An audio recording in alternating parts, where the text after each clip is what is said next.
And now on Tucson Business Radio, let's find out how to be healthy, wealthy, and wise with your host, Karen Fisher. Good afternoon and welcome to today's episode of Healthy, Wealthy, and Wise. I am Karen Fisher, your hostess, and we're broadcasting remotely because of COVID and all kinds of exciting things, but this is for Business RadioX, which is right here, located right in Tucson.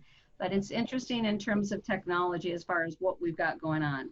I have a very special guest and actually become a dear friend over the past couple of years by the name of Chuck Palm.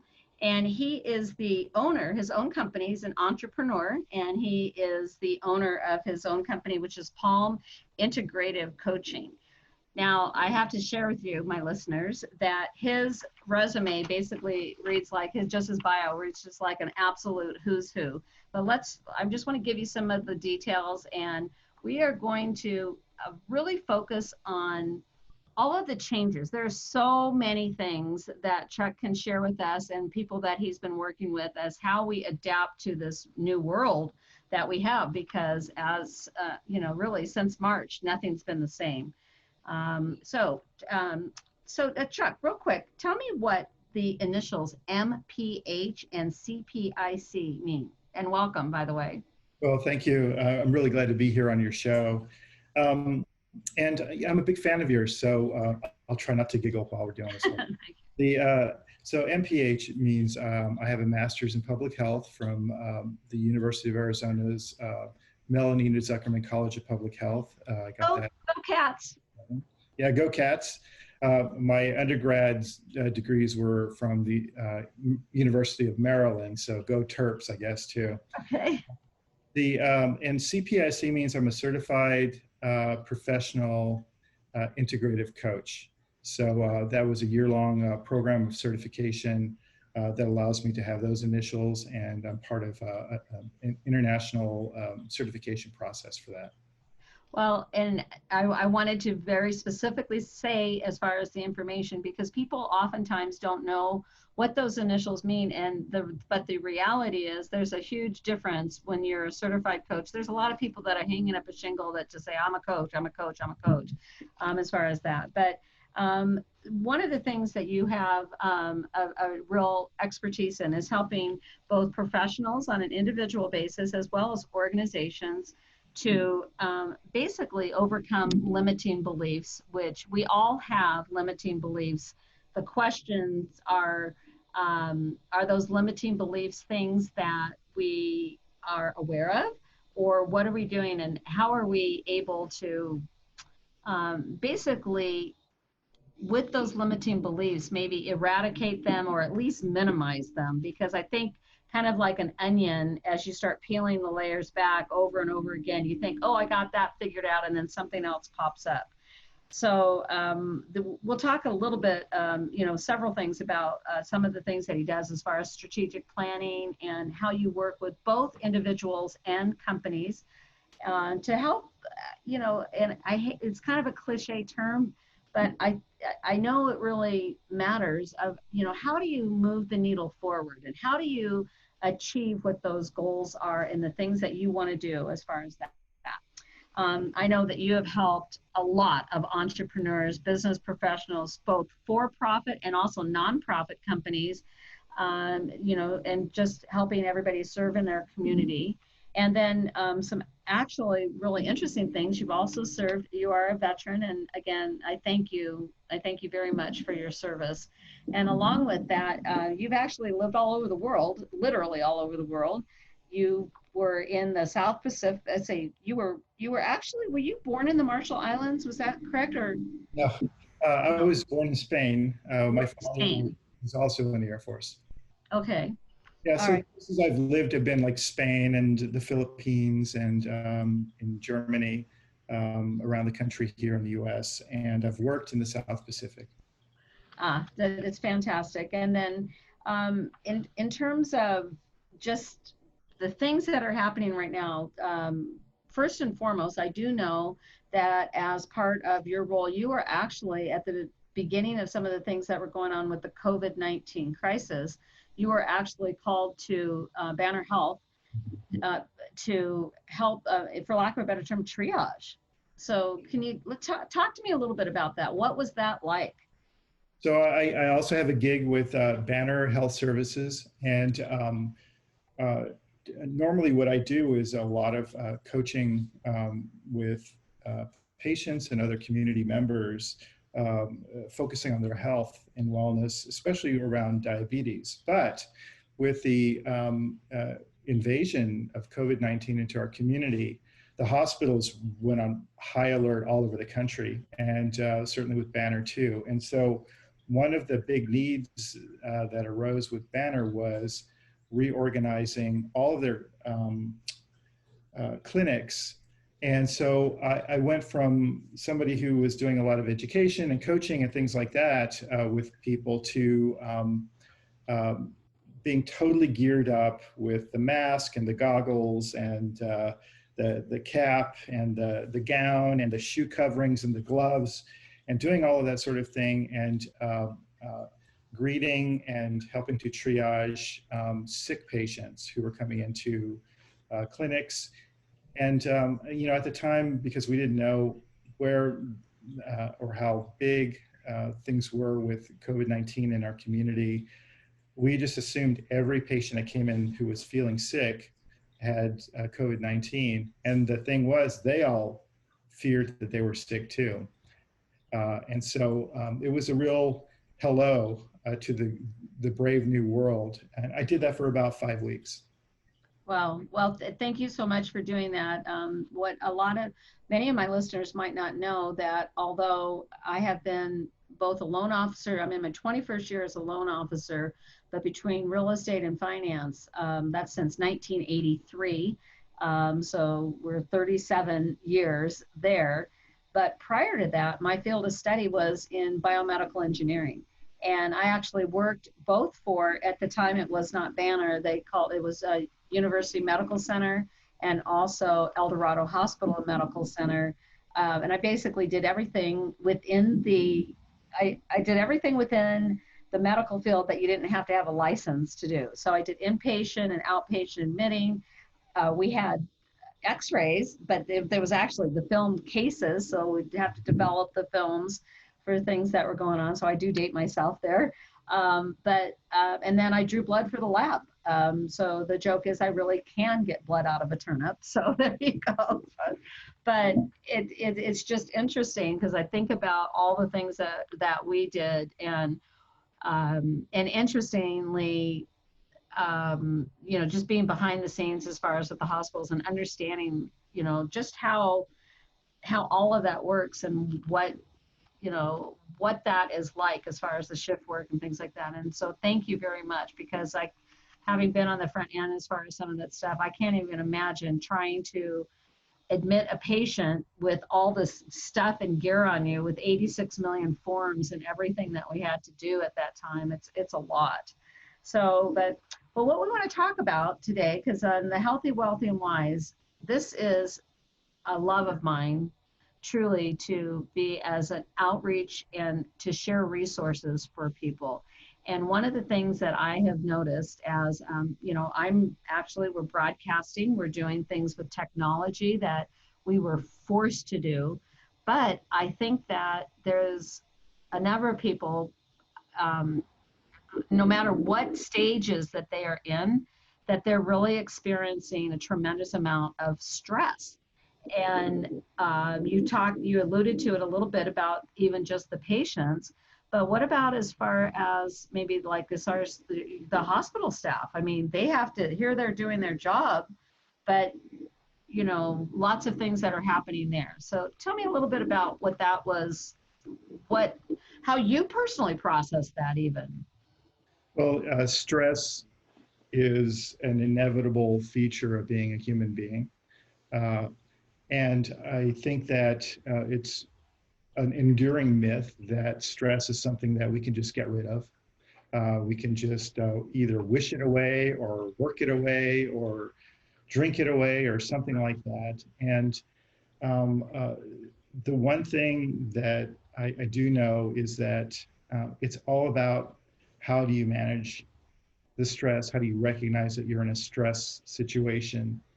Some people are lucky enough, I think, to be in a situation where their coworkers, their family, and the other, I don't know, societal environment that they're living in is helpful to them and to their stress. One example I have from my own life is, 34 years ago, after my son was born, my wife passed away. It's not something that was expected, and it was something that caught me off guard. But I was able to really deal with that stress a lot more successfully because of a few things in my life. One, I was still just 22. And so I had a lot of resiliency that maybe was tougher when you're, maybe 72. The other thing is that I was in the Air Force, and one thing that military members do, regardless of the branch, is they do pull together. They do help each other when they can. So even though none of us had any money, I mean, you're just a poor enlisted guy in the service. The one thing that I was able to count on were people to give me a hand, offer me some time. We were living in England at the time, and I brought my baby home and everything, and was just trying to reestablish my life. And one neighbor who I hadn't really had that much interaction with before, she came over right away and she said, "I know you like to run, and I know running's really good for stress and helping a person. So whenever you want to run, just let me know, and I'll watch your son for you." And that's amazing. How old was it's Marcus is your son? yes. And how old was Marcus at that time? 2 months. By the time, no,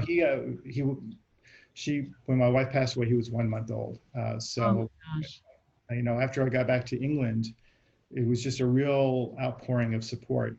And so the reason I bring that up is that sometimes you have some really tangible support in your life that you can draw from with a stressful situation like COVID-19, like death in the family, loss of job, lots of other reasons, something with your health maybe.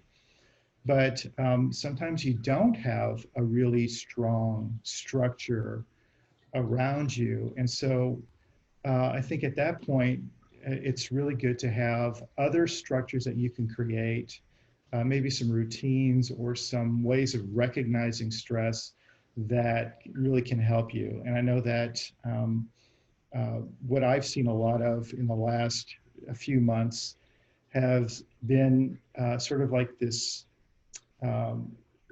movement of people going from a high stress to accepting what's going on, and now doing a little bit better job of normalizing and dealing with their stress than they were doing before. But for like a month or 2 months, there was very little that was structurally in place for us to be able to deal with stress well. And we were all forced to either go to a virtual work environment or to go to a work environment that was stressful because people were sick or potentially going to infect you, on and on and on. And I think I'm really proud of so many people who survived that stressful period so well. Well, let's talk about some of those strategies. Let's say you don't have a strong support system. What are some of the strategies that you can do to build that? Because I think there have been some people that they didn't, what I have seen is a lot of extremes. It's just, and so the extremes have shown up with some of the people have found that now that they're working from home, they are more productive than they could have even possibly imagined that they could have been before. And then I've got the other extreme where I've got some people that are just, they communicated that they felt unmoored, and they just felt like they were drifting, like they literally didn't know one day from the next. And yet they both might have had the same job description to begin with. It's really been interesting. Well, probably the thing that was disrupted as much as anything by COVID-19 in our community was the disruption of our routines.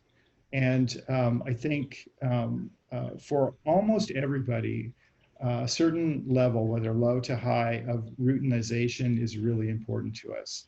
And by routine, it can be something really simple that gets disrupted and throws you off. For example, most people I know in the morning before they, wander off to work or into their day, brush their teeth. They may not wash their hair, they may not have breakfast, they may wander around in PJs all day long, but they'll brush their teeth. Just imagine if you didn't have your toothbrush one day, it would just disappear. The dog chewed it up or something like that. For some people, something as simple as that could completely throw off their entire day. And they have to fix it before they can get to the next thing. For a lot of us, the big routine change wasn't the toothbrushing, it was the commute. We no longer, many of us anyway, either had to commute at all or had the same commute. Things were different. And that change of either having more time or not having to get dressed for work or something like that threw people off. And you mentioned it as being unmoored. What moors us, what anchors us to a day is what we can count on in the day. The sun rises, I have a cup of coffee, I have work to do, I can talk to my wife, whatever it is in my life, it's really important for me. That's what moors me. And so when things are changed, even if it's a little thing, but certainly in a lot of cases, it was a big thing. A lot of things changed and people, I think rightly so, felt unmoored. So what I would say is the people who did the best with dealing with the new situation with COVID-19 were the folks who found their routines the fastest, who were able to create either a new routine or able to adapt the routine in a way that they felt normal. And the one simple example I have for me is I do 100% of my work right now from a home office. And so the only thing that keeps me kind of normalized about that and not having to commute, not having my normal day from before is I get up, I take a shower, I get dressed in work clothes like I always would. I brush my teeth, I comb my hair, I shave, I try to do all the normal things I would do. And then I feel like I'm ready to go to work. And if I've had a couple of days where I didn't do that, and it didn't feel right. It didn't feel like a work day and it felt unmoored. So maybe that's what it is. It's just as much as anything else to routinize yourself a little bit more. I think that's a great tip. And what I have found, because with our office, what happened with our company, and we're in 42 states, we've got close to 1,000 employees. And then, but our Summit Funding's corporate headquarters are in Sacramento, and they had a stay-at-home order that was issued, and it was amazing. We had to get our workforce home within, and they actually did 80% of our workforce all went home within 4 business days. Our IT department it's the first time. We always do an employee of the month that people just vote for because we're such a team effort. It is the first time that an entire department was nominated by multiple people and nominated for and became employee of the month. The whole department, for our whole IT department, because almost to have over 800 people go all of a sudden working virtually. And oh, by the way, being mortgage loan officers, we're dealing with highly sensitive, confidential information. So it wasn't just like setting up a phone or something like that. It had to be all the security and everything like that. But I think in terms of the productivity, one of the things that I noticed, and just as you were saying this about the commute, when I was commuting back and forth through the office, one of the things that I always did was I have motivational podcasts. They're just 3 to 5 minutes. Typically, I'll listen to Darren Hardy or something that our owner of the company, Todd Screama, did. Something just 3 to 5 minutes as far as on my way, as far as that commute. It kind of anchors my day. And that has switched because even though I have it available, I'm not listening to it on my phone. And so I have switched that habit, which was not a bad habit, listening to that. I've switched it to journaling, because now instead of commuting, I'm spending that first, maybe 10 to 15 minutes of my day, specifically working on I have a gratitude journal that I use. In fact, I'll show you a picture of it. You can't see this there, but check this out. Oh, that's nice. Okay. Yeah, so this is by Danelle Delgado, and it is a journal called I Choose Joy. And each one of the pages that are there, and I highly recommend it. This was recommended to me by a friend of mine who actually had gone through probably more changes than we would ever want. She's actually been a guest on my show in the past. It's Carrie Conley, and she lost her husband to suicide, and then 3 years later, her son to suicide, and has published a book, co-published a book with her daughter, Laurel, called Keep Looking Up. And that, there is always hope, and what she's done with that. So this was recommended to us, and it's just that daily gratitude practice that has been kind of interesting. It's got a list of 10 things I'm grateful for, 3 things that I'm focused on achieving, and 1 thing that says I am ready to implement what I learned today. So I want to encourage those listeners, listen to what Chuck is saying, create a routine that is logical for you, that sets as far as the day. One of the things that I've done personally also is that you will always see me dressed. You'll see me, I have a goal, a business, part of my business plan, which is to meet 15, or I should say have 15 or more face-to-face, now it's video, per week. So I'm dressed, I'm in makeup, I'm dressed. And I agree with you. It feels like I'm not at work if I don't have business clothes on. It just, but I do have to say, I'm not wearing heels. That is the one thing. I'll take advantage of not wearing heels. So one thing I was hearing when you were describing the journaling as one of the ways to kind of make up for the loss of the time that you would normally have for those podcasts is a way for you to be motivating yourself in the morning to kind of like pump up for the day. Yeah. And the other part with dressing professionally and being ready for your video meetings as opposed to your in-person meetings, I think that was the normalizing part of it too. So you still needed to pump up and you still needed to be normalized. And that's a smart thing to do. I think the folks who seem to have the most trouble were the ones that just went straight to sort of a vacation mode, sort of a denial mode. And after about a month, one thing I did notice with the people I was talking to and interacting with was folks started getting a little itchy, like the vacation, it's over, so now what do I do? So they kind of delayed their ability to adapt to the New World Order by sort of avoiding it for a month and a half or a month. And they got itchy and things needed to change faster. So I know some folks have just been now normalizing their lives after 3 months. But other folks, I think the Karen Fishers of the world, they strapped on their hair, they started journaling, and they really started adapting faster. Well, and there's a blessing in all of this. This is the other thing, just in terms of gratitude. One of the things, like, even though it's so changed, like here I am a complete total extrovert. I love being around people. If you, a friend of mine once upon a time told me the definition, and I don't know if you agree with this, but what she told me, she actually was a retired Air Force colonel.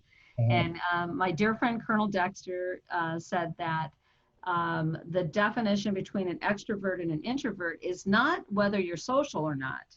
It's how you recharge your batteries. Right. And so for me, recharging my batteries is I got to be around people. That's me. I got to be around people. for my husband, who, you know, I love him, and my husband and my daughter, I should say our daughter, they recharge their batteries by, they need to have alone time. They need to recharge on their own. And so Scott, during this time frame, he would go out and he was doing landscaping. You know, he would dig like crazy in the caliche, to which we've now are the recipients of 4 beautiful trees because of it. But, you know, it's just interesting. So what are some of the things that you say? And then I do want to let people know we are at the top of the hour. So I just want to let people know that you are listening to a live broadcast. This is on Tucson Business Radio X. We are broadcasting remotely from Tucson, Arizona. And with me, I am your hostess, Karen Fisher. And with me is my dear guest and friend, Chuck Palm. So let's talk about what are some of the things that people can do to recharge their batteries that that might be different, or brainstorming ideas for them. Because now you can't go to you're not really going to a restaurant or hanging out. You're not going to a concert. You're not, you know, things that other people would have normally done. Well, you know, sometimes it's sort of a sad substitute to say, hey, do more video, right? But there are ways for people to get connected with real life human beings and still be safe about it. And I think that's the key, right? You want to do both things. You want to recharge and have human contact, and you want to be safe at the same time. So what I know a lot of folks are able to do now is, especially in Tucson, where so many homes have patios, right, that are just usually ignored most of the year because it's too hot or we're busy or whatever. But now with everybody kind of spending a little bit more time at home, that we've rediscovered the value of the patio.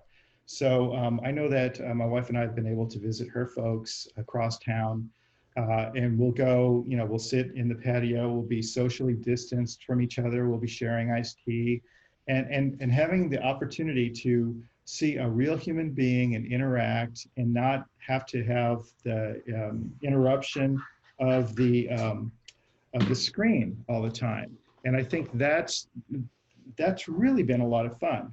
The other thing is to make it just like the old thing was to create a walking meeting for professionals.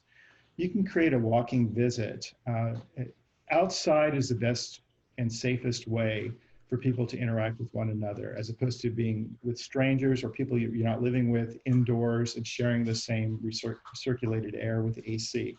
So I highly recommend people mask up and go for a walk, and spend time in the early morning or at dusk with one another, and have real human contact with each other in a way that you just can't get normally in your normal day.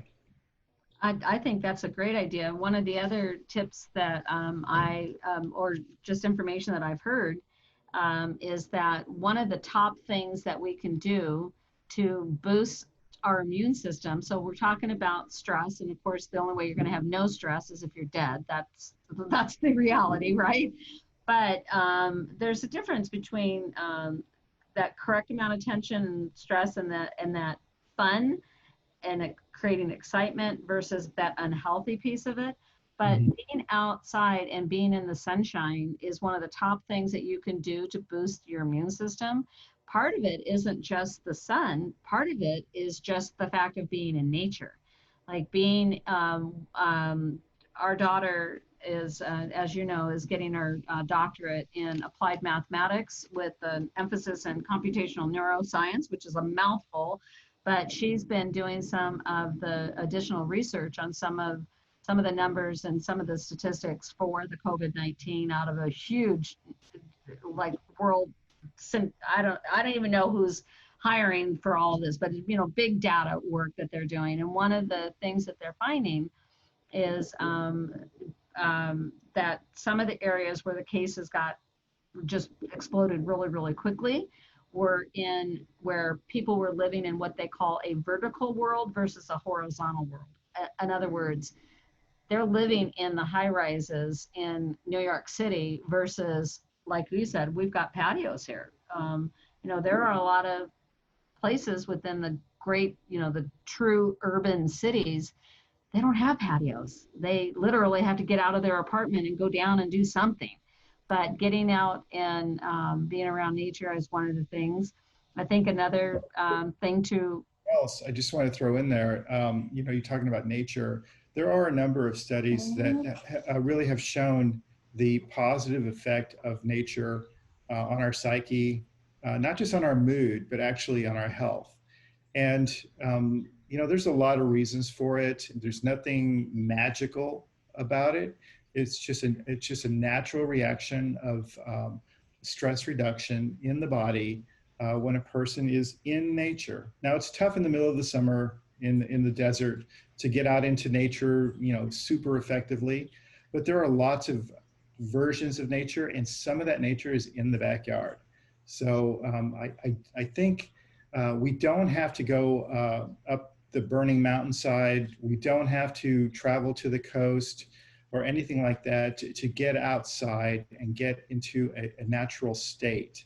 And I think that's just a really good way for folks to kind of think about it, that nature is just a few feet away for most people. I think that is just a huge tool. So for other things, now this is a time where everybody's being, whether they wanted to change or not, they've been forced to change. That's just the way that it is. And now that these changes have come about, what I'm seeing is that there's some real positive things. So one of the things that's really positive that's come out of this is people that thought that they could only work at a physical office have found out that their employees can actually, you'd had people that were managers that said, well, I have to have my people here so that I can see what they're doing.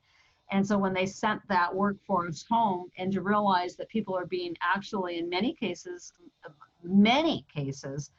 much more productive. So I don't think that's going to change. I think one of the things that we're going to have, you're going to have people that are working. And then because pre-COVID, our unemployment rate was the lowest in history as far as the unemployment numbers. And so one of the challenges that some of my business owners have had is, how do I find and keep and get great employees, right? Now they've expanded their workforce, that maybe you don't have to live in Tucson, Arizona.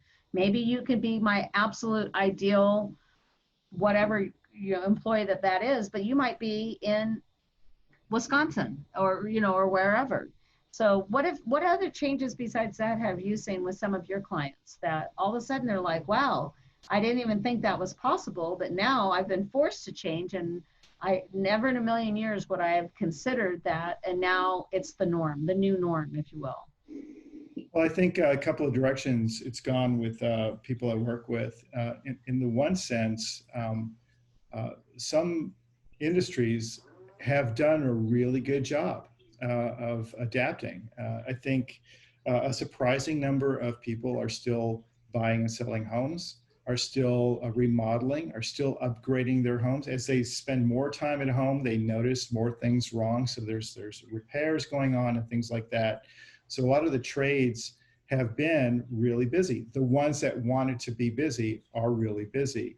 I think the folks who I've seen kind of struggling, the small business owners especially, who struggled the most, were the ones that assumed there wouldn't be business. And so they weren't like chasing it. They weren't like being as proactive as they would have been normally. But it's surprising how much business is still out there in certain industries. For folks, though, that found themselves suddenly cut off from what their normal work was, they had hands-on trades, they had the kind of business that really required not just face-to-face, but hand-to-body manipulation, or even hand-to-hair manipulation and things like that. For them, it has been a lot harder. And I think some of that is, as I was mentioning before, we have either an environment that's there to support us and prop us up through a stressful period, or the environment is not set up that way. And we didn't have a backup plan for a masseuse, and we didn't have a backup plan for a hairdresser, and we didn't have a backup plan for somebody who needed to be in place. For example, even a physician who was doing elective surgeries, or a nurse working in a clinic that was closing. So what I think happened to them was there was furloughing going on. There were people who were taking time off, vacation time, folks who went on unemployment, and they were spending a lot more time at home and doing sort of like a lot of media consumption. What I've been able to see a lot more changes to now are after that initial month and a half of which I think was shock and awe, along with a lot of Netflix, was a period of people being able to start figuring out what's my next thing and how can I be part of the reopening in a way that I can protect myself. And so what I've seen folks doing to get that done is something that's really kind of a no-brainer, but it's really important in the kind of work that I do, and that is making a plan and having expectations for your week. It's not about productivity and all of those kinds of things about that. It's not about, am I better as a multitasker, as a person who focuses or whatever. It was for folks who were out of the normal work world, out of the normal life world. Making a plan made all the difference and makes all the difference now. If a person has a clear objective for their week, for how much they're going to work, what they're going to do, and that sort of thing, then they can break it down by the day and make the day better. If they have a clear vision for what they're going to try to do for the month, then they can make the week plan, they can make the day plan better. The folks that I work with who are the most successful are the ones who have a 6 to 12 month plan. And as crazy as that sounds right now, given what's going on still with COVID-19, the fact that they have their eye on the ball so far down the road really helps them focus. And I think ability to focus is as important as anything else right now for us. Well, and part of your work that you do, especially with our entrepreneurs and business owners, is to help them, basically help them flesh out their plan and help them get clarity on their plan. Because one of the things that I find with people, and you can, yes, as far as the plan, but then also as far as the goals, I see a lot of people they're really busy. They're caught up in the busyness of the world, a busyness of their business versus the business of their business. And I've even got a little quote, a little Post-it note quote, because I have little reminders for myself, but one is from Mike Krieger, founder of Instagram. It says, focus on doing the right things instead of a bunch of things. So tell me about some of the right things that you see people that feel, and success is defined in many different ways to many people. I want whatever my listeners define as success, that they reach that, or that they have the tools or the connections. So talk to me about what you're seeing as far as some people that identify themselves as successful, that what they consider to be right things versus a bunch of things. Well, I think one of the, there's an article I saw recently by James Clear. He's got a website as well.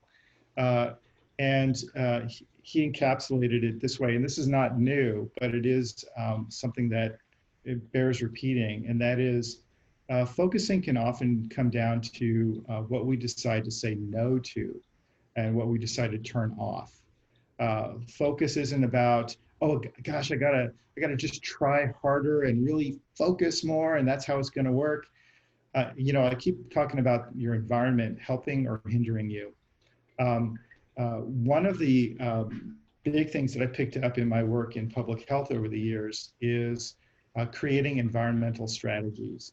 A community helps its citizens stay alive on the road by having environmental strategies like paved roads with lines on them, having lights at the intersections or stop signs, having expectations of the law, enforcing the law. All of those things are environmental strategies. They are things that are there whether you want them or not. And so for folks to be able to focus better and keep their eye on the prize, whatever their prize happens to be, the prize could be better health or just a more productive day, making more money, whatever it is. It's being able to say, those things over there are not my priority. These things over here are my priority. I can change my mind on those things, but at least for right now, I know what my priorities are because I'm turning off the things I don't want. And I'm saying no to them at the moment, and I'm focusing or I'm saying yes to those other things. And so one of the simple ways to look at that is if you've got a day looming in front of you and you manage to sit down for 5 minutes to look at what you're supposed to be doing or what you want to do for that day, and you said, look, these are the top 3 things I got to do. If you find yourself doing something that's not in the top 3 or even the top 5 on that list, then what is happening is you have literally lost focus in a way that you intended not to lose focus. You can document it. You can say, I had a list. And now instead of working on making those 15 in-person visits like I promised myself I would do this week, what I'm doing is I'm going through and I'm sorting out all my old emails for the last 2 hours. Or I'm doing other things that make me feel productive, but I'm just going to feel bad about myself. Or I literally am watching another 2-hour movie on Netflix instead of doing something that I want to do. There's nothing morally wrong about checking your email or watching a movie, but if there is something about if that's what you intended to do. So if your intention is to have more focus, then part of the process for that focusing might include not just saying these are my priorities, but rather these are the things I'm not going to spend time on today. I think I think those are great tools. I think one of the things that's easy for people to do, so a couple of strategies for a personal basis, this is just something that I've done, is setting, again, it has to deal with structure, is setting some time and getting up and away from my desk, away from my workstation, and eating someplace else. In other words, not doing, and this is true at the office, the regular brick and mortar office I had, or the home office, not eating at my desk. That is like, giving myself a minute to recharge and things like that. And I also am, and like right now I've got, yes, this is clean behind me, but there's a bunch of some papers because I'm in the process of going through basically converting some of my old marketing material and things like that, converting it all to digital.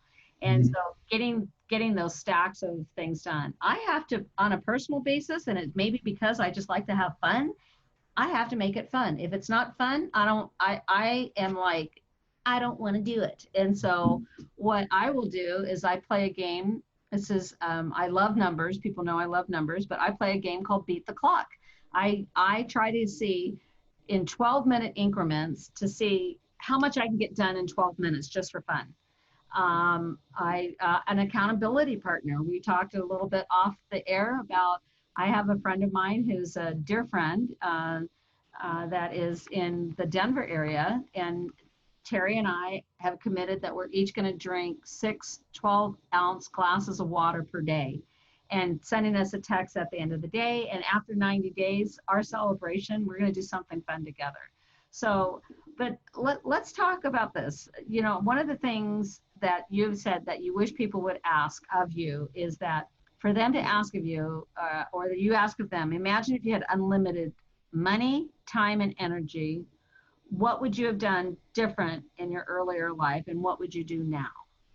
I tell you one thing that I would definitely have done is picking up coaching as a career move way earlier in my career.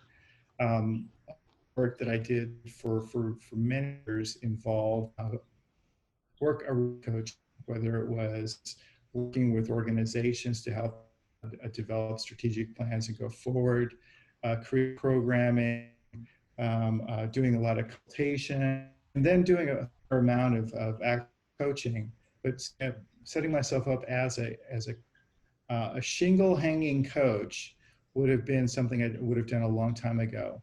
And the reason I say that isn't some self-serving reason that I coach now, so I should say that, but rather I find that I get a lot from coaching. I get a lot of satisfaction in seeing somebody kind of light up with an aha moment. I get a lot of satisfaction in really kind of helping in that way, and being able to kind of help somebody walk through a puzzle and figure things out for themselves and things like that. If um, if if I didn't get pleasure from it, I wouldn't want to keep doing it. And I know that I've had jobs in the past that I wasn't like super jazzed about, but I did it anyway because I was getting a paycheck. And so I think if I could have like the magic wand situation with anything I needed, um, I would help myself get to this place of doing something that kind of feeds me and feeds me. I hear that. So let me ask you this. What was it that when you decided to do, because we have a lot of times, many of my clients right now, they may be deciding to become an entrepreneur and give up the job, the traditional job that they had.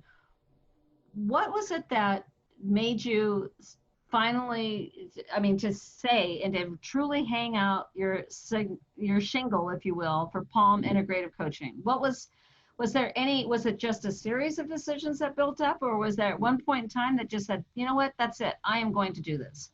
I think, like for a lot of us, a serendipity plays its role. So let me kind of back into what serendipity actually ends up being. We think of serendipity sometimes as just being happenstance. You know, a meteor falls from the sky, you have a car accident or something like that.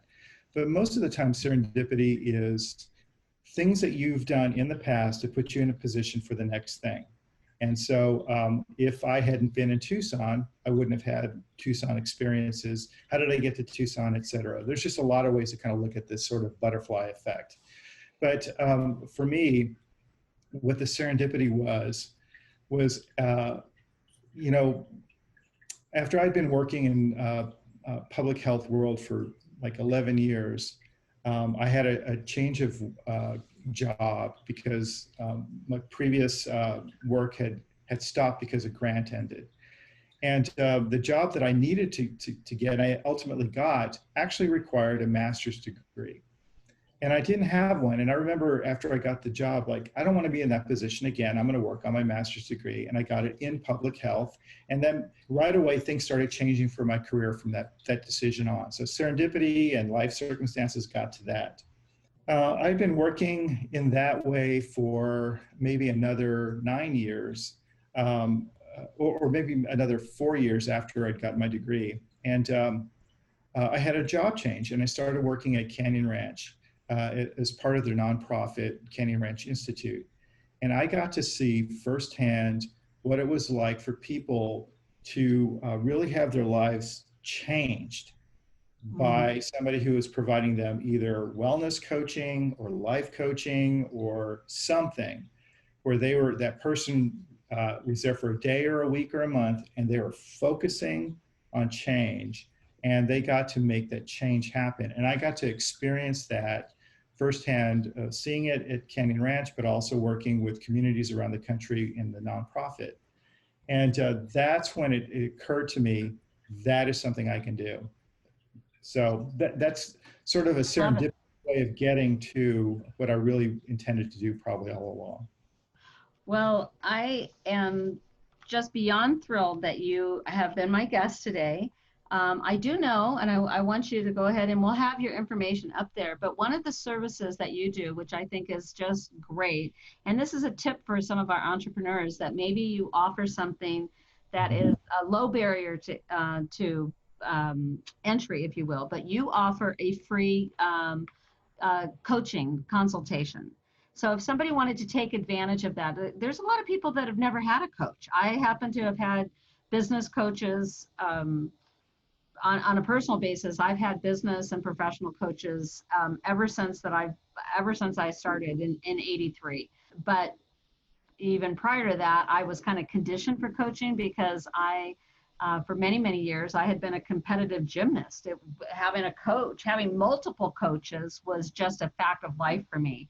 And it was only when I got to be a little bit older that I realized that there were a lot of people that never have had coaches. They haven't had coaches or mentors or anything. It's like, oh, well, that's different, in just my perspective. So the best way for them, as far as if our listeners would like to have that introductory coaching for their business, and it can be a business owner that's a solopreneur, or it could be somebody that's a large company. It doesn't matter, correct?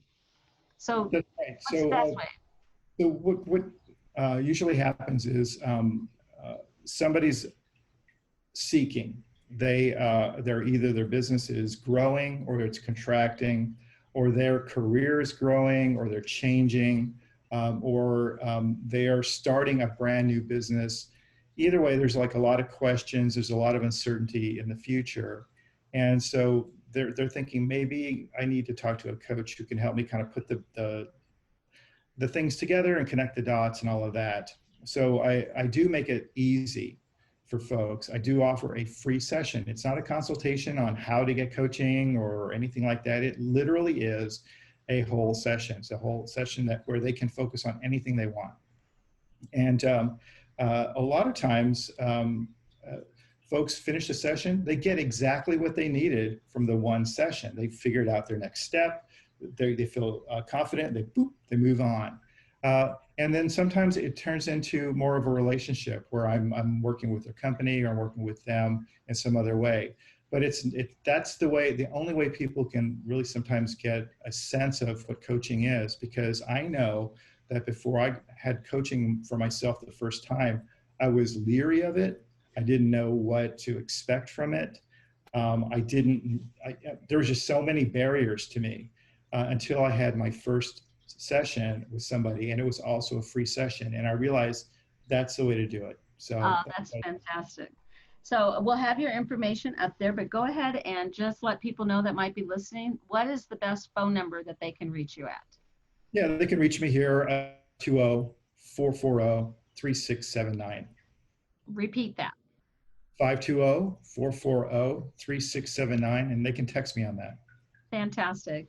And then we are actually finished with our hour. If people have questions about the mortgage world, their credit report, those things, you can reach me, Karen Fisher, at Summit Funding, and my office phone is 520-447-2279.